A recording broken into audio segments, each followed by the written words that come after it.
Kim, ang masasabi ko lang ay masakit talaga pero lahat yan ay may kapalit. More project and endorsement, lahat ng challenges sa buhay pinagdadaanan muna, kaya wag kang susuko. Diyan si Paulo, lalo na kami mga fans mo, hanggang dulo kaming magmamahal sa'yo. Promise forever, love you both, Kim Pao. Tama po kayo dyan, Ginang Josephine Brondial. Masakit po talaga itong nangyayari kay Chinita Princess. Pero syempre, wala na po siyang magagawa dito mga kakimpaw, kundi tanggapin na lang ang nangyari. And alam naman natin na meron pong kapalit itong mga pinagdadaanan ngayon ni Chinita Princess. Syempre, magiging matatag po siya mga kakimpaw na harapin pa ang mga pagsubok na pagdadaanan niya sa buhay. Ang importante mga kakimpaw ay hindi po siya sumuko dahil alam naman natin na habang nabubuhay, meron tayong pag-asa para lumaban. And syempre, katuwang niya po dito si Paulo Avellino para harapin ang mga problemang yan, mga kakimpaw. So maraming salamat po sa komento, Ginang Josephine Brondial. God bless po at mabuhay kayo. At ang last comment naman, mula po kay Ginang Magdalene Andico, sabi niya, may nabasa ako, ewan ko kung totoo, matatalo raw si Kim sa kaso dahil daw may karapatan din daw sila Kam. Dahil may access daw sila Kam. Sana'y bigyan ng konsiderasyon. Sa lagay ba, ganun yung miski sa kasino ginamit yung ninakaw kay Kim? Ganun lang yun? Asan ang hustisya? Maraming salamat sa komento, Ginang Magdalene Andico. Actually, natalakay na po natin yan sa unang update natin kanina. So, isang abogado na po ang nagsabi, mga kakimpaw nun, mula po yan sa programa po ni OG Diaz. And yes, abogado po mismo sabi noon na binigyan po ng permiso or karapatan ni Chinita Princess sila Kam na magkaroon ng karapatan nga dito po sa kanyang bank account. Kasi ang nakalagay, instead na Kim Chu lang, merong end or Lakam Bini Chu. So, si Lakam, meron siyang karapatan. Binigyan po siya ng karapatan ni Chinita Princess. So kahit kumuha siya ng ilang milyon doon, meron siyang karapatan mga kakimpaw. So sana pag pera lang ni Kim Chu, pangalan niya lang mga kakimpaw, di po ba? Walang end or kahit kapatid kita mga kakimpaw. Kasi lahat may hangganan, di ba? May boundaries na tinatawag. So yung pinagpaguran mo, dapat ikaw lang ang nakaka-access dyan. Hindi na-access ng iba. Di ba? Kasi dito po talaga sa pera, nagkakaroon ng problema. Diba mga kakimpaw? Kaya yun nga po, may chance nga na matalo talaga itong si Kim Chu sa kaso dahil yan po ay ayon sa Revised Penal Code 332 ata mga kakimpaw. Correct me if I'm wrong na lang. Hindi ko kasi sa ulo yung article na yun mga kakimpaw. Basta yan ay ayon lamang po sa blog ni OG Diaz at kinonsulta niya po yan sa kanyang abogado. So maraming salamat po sa komento. Ginang Magdalene Andico, God bless po sa inyo and mabuhay kayo. So ito na nga pag-usapan na natin mga kakimpaw, ang mga topic po na nakalap natin sa gabing ito ng Lunes. At unahin natin pag-usapan nga ang tungkol nga dito. So ibinigay po na statement ng kaibigan po ni Chinita Princess na si Bella Padilla. So naitanong po kasi ng reporter mga kakimpaw kung ano daw ba ang reaksyon nitong si Bella Padilla sa nangyari nga po kay Chinita Princess. Since close na close nga naman po si Bella Padilla at Chinita Princess, 'di ba? Kung inyo natatandaan, nauna na po nating napag-usapan yung tungkol naman sa naging pahayag ni Angelica Panganiban. Ngayon naman, si Bella Padilla naman. So, narito po yung pahayag ni Bella Padilla. So, nagbigay po siya ng mensahe sa kinakaharap na problema ni Kim Chu ngayon. May pinagtapat po siya doon sa interview. At ayon nga po kay Bella Padilla, nag-aantay lang daw sila ng mga kaibigan nila ni Kim Chu na kailanganin daw sila ni Kim. Dahil sila naman daw nag-aantay lang at nakikiramdam kay Kim Chu. Nakasuporta naman daw sila kay Kimi, lalo na ngayon na may problema ito. Ganyan kamahal nila Bella Padilla si Kim, walang katulad. Ngunit nang hingin nga po yung pahayag nitong si Bella kung ganun din daw ba yung gagawin ni Bella, kung ganun yung mangyari sa kanya na pagnakawan din po ng kapatid, tumanggi po si Bella magbigay pa ng pahayag. Basta ang importante dito, malaman daw na maraming nakasuporta at nakaalalay kay Kim Chiu sa ganitong mga pagsubok sa buhay. So pansin ko lang mga kakimpaw, no, pag tinatanong po itong mga kaibigan po ni Chinita Princess tungkol nga po doon sa kaso, iwas po sila mga kakimpaw. Meron ngang nagsasabi na baka may gag order itong panig ni Chinita Princess. Kaya pinagbabawalan magbigay ng opinion at komento itong si Kim Chiu or yung mga kaibigan po niya dito sa showbiz industry. Tumatanggi po kasi na magbigay ng mga statement tungkol doon sa kaso. Yun po kasi yung gag order mga kakimpaw. Bawal ka magsalita ng tungkol doon sa kaso. Yung lalo na yung party ni or side ni Chinita Princess mga kakimpaw. So yun yung napansin ng mga netizen, mga Kimpaw fans na ayun nga po kaya siguro pinagbabawalan si Chinita Princess. At kung inyong mapapansin kanina sa It's Showtime, pinagbawalan nga din siya na magsalita kasi baka kung ano pa po yung masabi niya doon. 'Di ba? Kahit ang dami niya pong dapat sabihin sana na pasasalamat sa ABS-CBN, sa It's Showtime family, pero hindi niya na po nasabi, baka kung ano pa yung masabi niya mga kakimpaw. At dahil nga po dyan sa ganap kanina, bumuhos po mga kakimpaw ang pag-aalala at pagmamahal kay Kim sa mundo ng social media. Sabi nga po ni Kimpaw Couple Forever, "Stay strong, Kimmy. We love you. Kung si Paolo laging nandyan for you, kami din, we will always support and pray for you. Hindi kami mawawala or hindi kami mawawala. We will always be here for you kahit ikasal or magkaanak pa kayo ni Paolo Abilino." So napakasulit po talaga ng Kimpaw fans. Talagang walang katulad po yung kanilang pagmamahal kay Chinita Princess. Ganon din po kay Paolo Abilino. Kaya stay strong, Kim Chiu. Alam ko mapagtatagumpayan mo din itong mga pinagdadaanan mo sa buhay. Sabi nga 'di ba, walang ibibigay ang Diyos kung hindi mo makakayanan ang ganitong problema. Isipin mo na lang pagsubok lang yan sa buhay. At sa oras na malampasan mo to, for sure, tatawanan mo na lamang ito once na maaalala mo. And kay Lakam naman, sana magkaroon po siya ng realization sa buhay na mali talaga yung kanyang ginawa.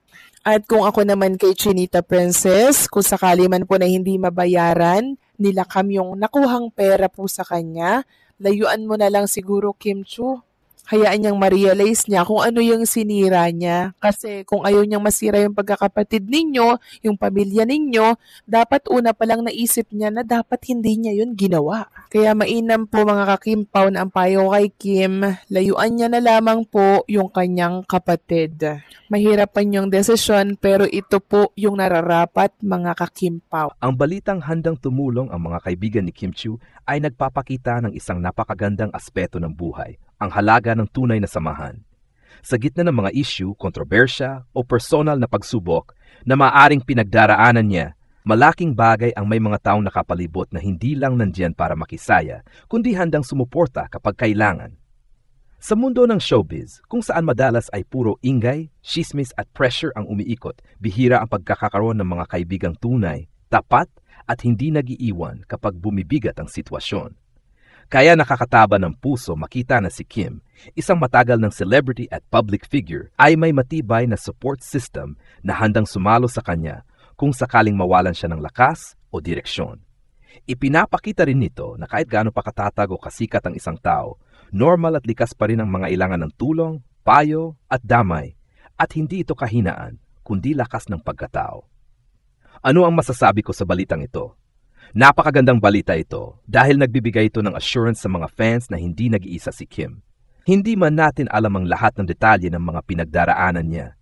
Nakakaaliw malaman na may mga taong handang tumulong sa likod ng kamera.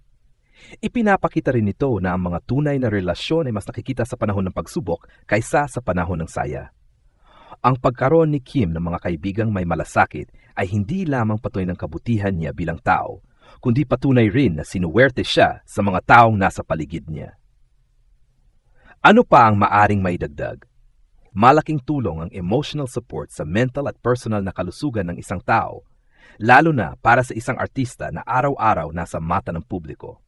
Good reminder ito para sa mga tao na mahalaga ang pagbuo ng mabubuting relasyon, hindi dahil sa kung ano ang may bibigay, kundi dahil sa tunay na koneksyon.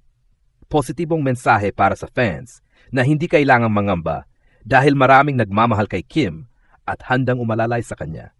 Ipinapakita rin nitong lumalaban si Kim hindi mag-isa, kundi may solidong sandigan.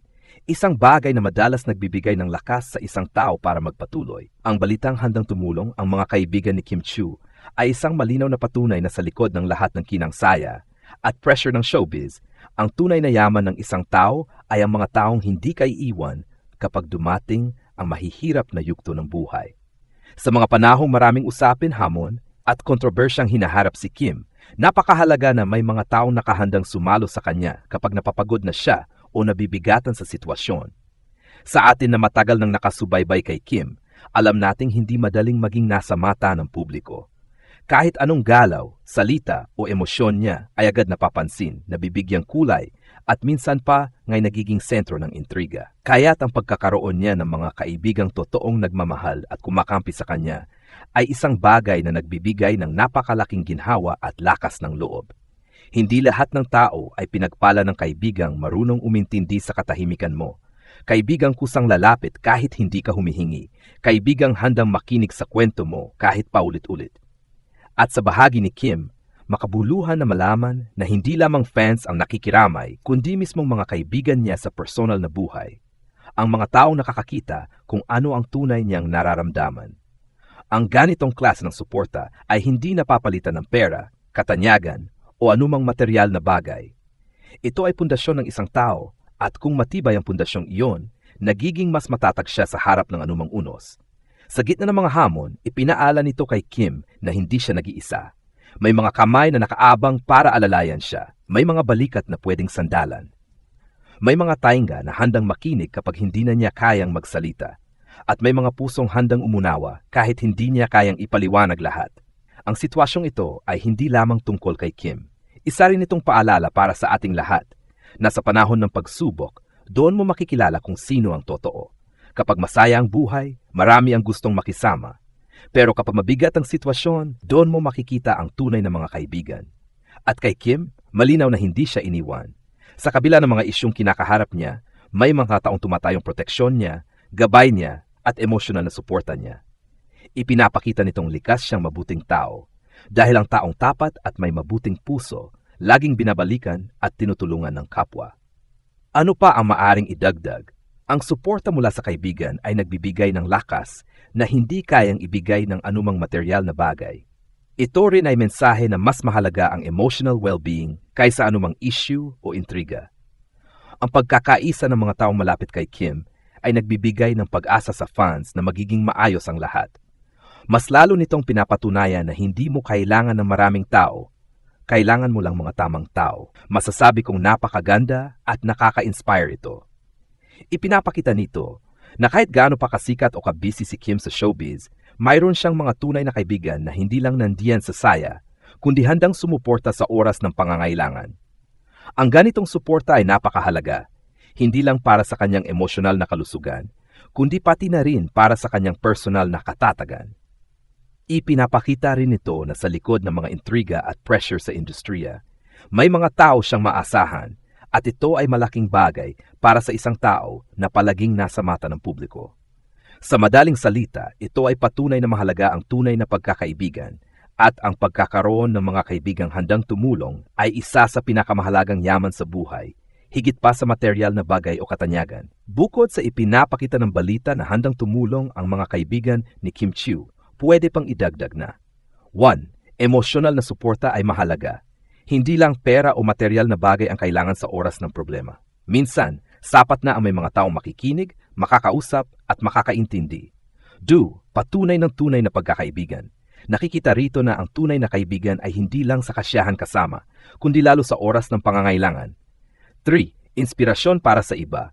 Ang pagkakaroon ng matatag na support system ay magandang halimbawa sa lahat, lalo na sa mga public figure na madalas nakakaranas ng stress at pressure.